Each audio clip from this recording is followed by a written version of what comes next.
Good afternoon, everyone. Thank you for the privilege to be here with all of you this afternoon. What a great organization. There's a lot of people to thank here, both from natural areas, but also from all of the folks who've contributed to the Laramie Foothills work over the years. And I know many of you have heard a lot about the project through the session today, and we'll be going out into the field. So I won't list all of those people, but there are many, many people who've made this possible. So it's a privilege to share it, more about it with all of you. If you want to go fast, go alone. If you want to go far, go together.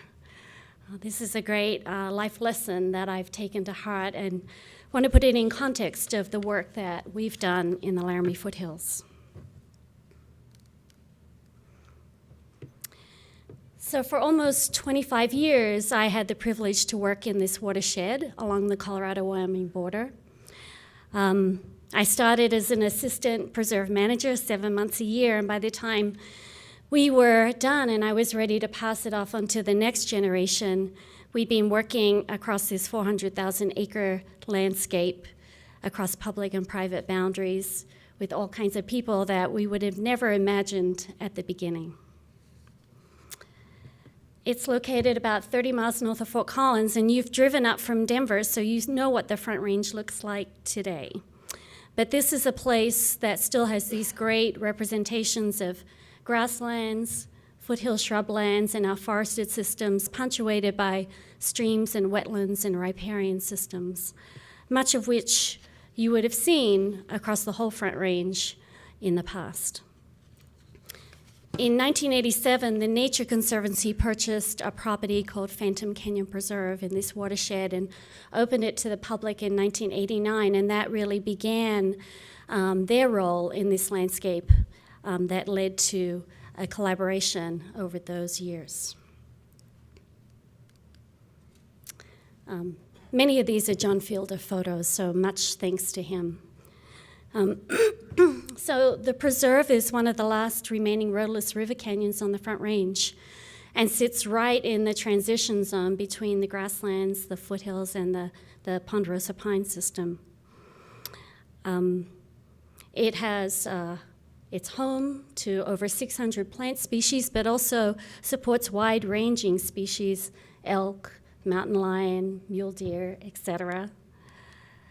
Also, some of the smaller live little things, here Preble's meadow jumping mouse, the first listed subspecies of a mammal in the state of Colorado, and we have the greatest potential habitat for it in our watershed, and also over 200 species of birds. So it's a place of great richness and wonderful biological heritage.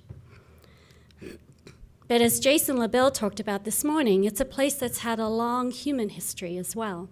You heard from Jason about Paleo-Indians dating back to 11,000 years, and later Native Americans who came to this landscape, many different groups of people.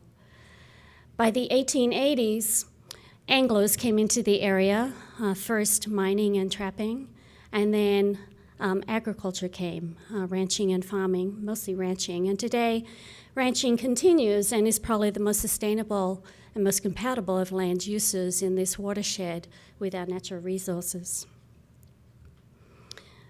But in the early 1990s, there was a large change, like in many places in the American West, and Colorado was often the top third fastest growing state in the nation. These changes happened rapidly, people moving out into once open spaces. The rate of change was massive, and it created both ecological, social, and cultural impacts. So that's some context for you. And now what I want to do is focus on three major questions that we asked during this time and lessons that I think we experienced, many of which I hope you'll be able to relate to. So one of our first questions was, how could we expand the effect of one preserve across this landscape, but minimize at the same time the economic and social costs, not only to our organization, but to the community at large? Again, here's that map. So here's this 400,000 acre watershed. And not to scale, and probably still too big on this map, was this single preserve, 1,120 acres, purchased by the Nature Conservancy. Luckily, it sits right in the heart, more or less, of the watershed. But however, it's got a lot of edge. It's skinny, but it has great biological diversity. But that alone would not in any way save or protect or conserve all of the species and the livelihoods in this landscape. So it's incumbent on us to think about, what's beyond these boundaries, and how do we think about that? Who are these other people? What are these other places? So as we started to, understand the natural and human history of this place, we really relied upon other people in this landscape, meeting with them, talking with them, walking across the landscape.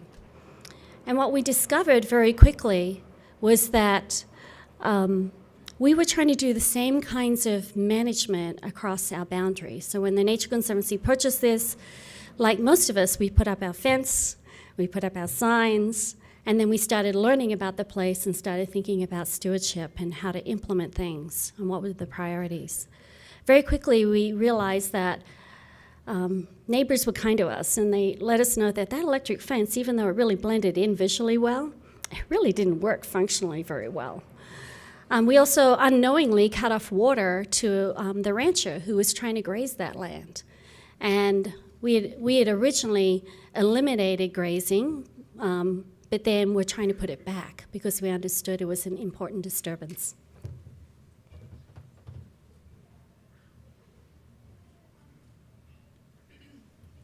Thank you, Susan. So one of the biggest things we did that was symbolic, I think, for us, and indicated that we'd really got to know our neighbors, was to remove 5 miles of 3-strand high-tensile electric fence. And if you've ever built fence, it's easier to build and much harder to remove. And so we had volunteers who spent years rolling this up, pulling it out, because this is the flattest part. It goes up and down canyons and through shrublands. And we didn't know at the time that what that would do is it would lead to a trade on our part to the rancher on the neighboring property, and they would take that fence and improve the grazing management on their home ranch, and then consequently did 6 conservation easements over the following years. And then the owner of the property right next door also did the next conservation easement.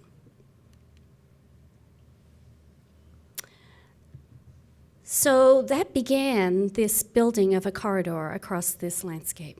One property, one neighbor, one partnership at a time. If I showed you this map in 1973 or so, it would have 4 colors. The upper elevation green of the Roosevelt National Forest, the blue, darker blue state wildlife areas and state land, CSU Maxwell Ranch, and then the lighter blue, the state trust lands and land board lands. The rest would have been gray, unprotected private lands.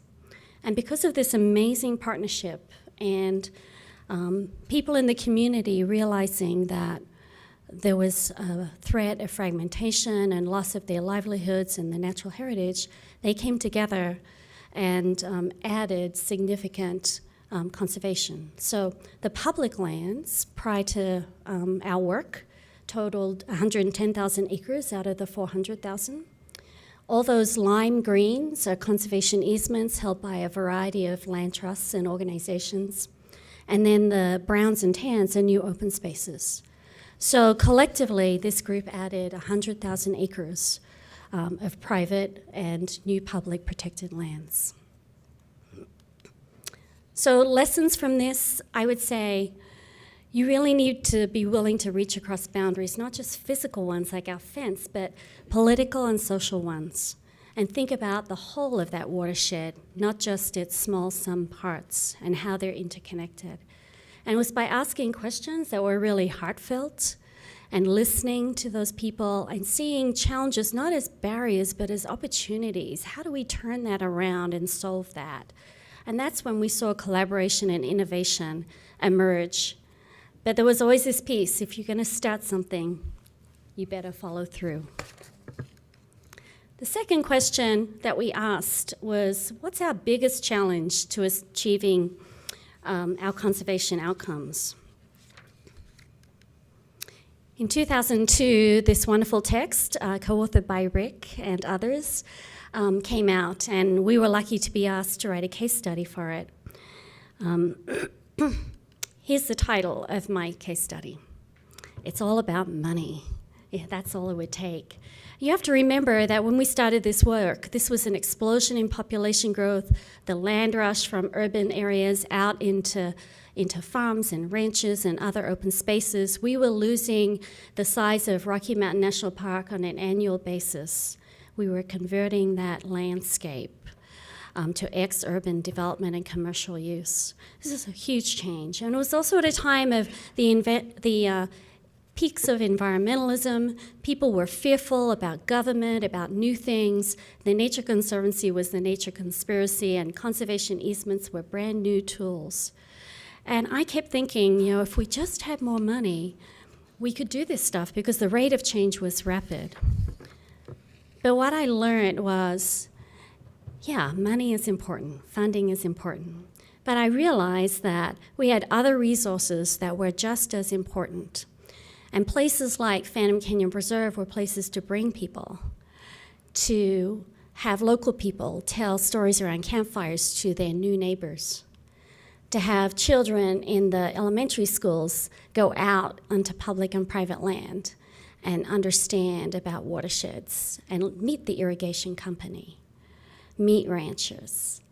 It was about volunteers coming out and giving back to a place, sweat equity, building things, pulling weeds. It was about collecting information that would help us do better management.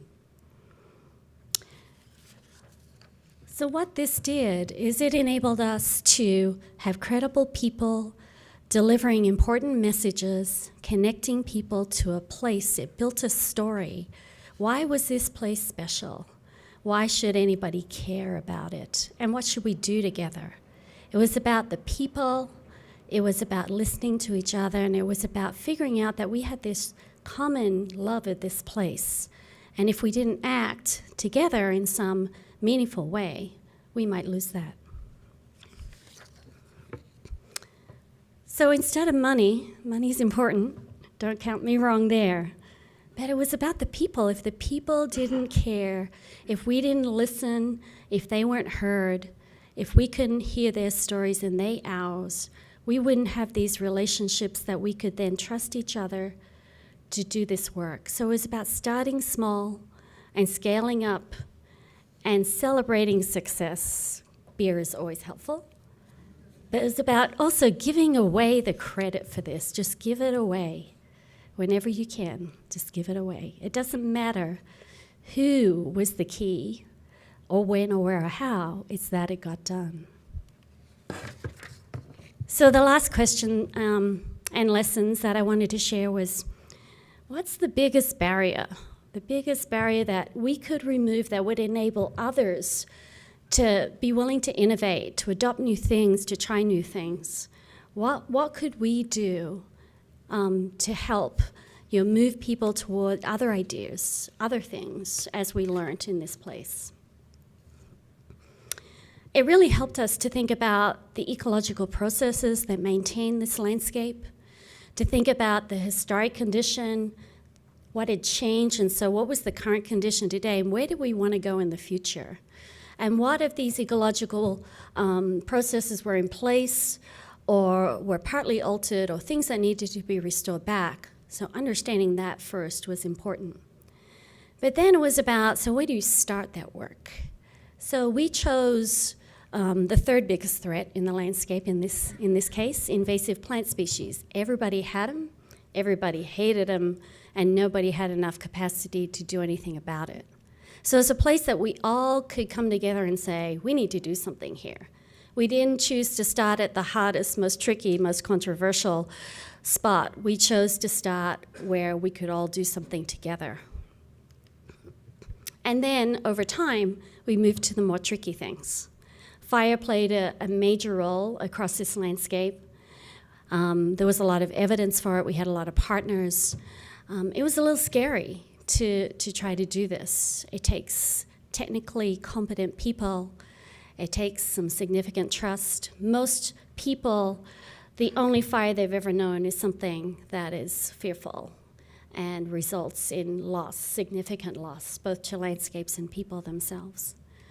So we started really small, and we had this great partnership with the county, the local fire department, the fire service. Our leader was a person of extreme credibility, Paul Gleason. And that enabled us to do the first couple of prescribed fires on just a couple of acres. One was a training burn on the rim of the canyon, and the other was a place that had been invaded by cheatgrass. And we chose the locations carefully. It wasn't about size, it was about the ability to demonstrate this, because we needed to build trust, we needed to be safe, but we also needed people to see it. So it was right in places where everybody who came to the preserve would see it. And we also had people to interpret and have neighbors present so they could watch the whole process and do the pre and post monitoring.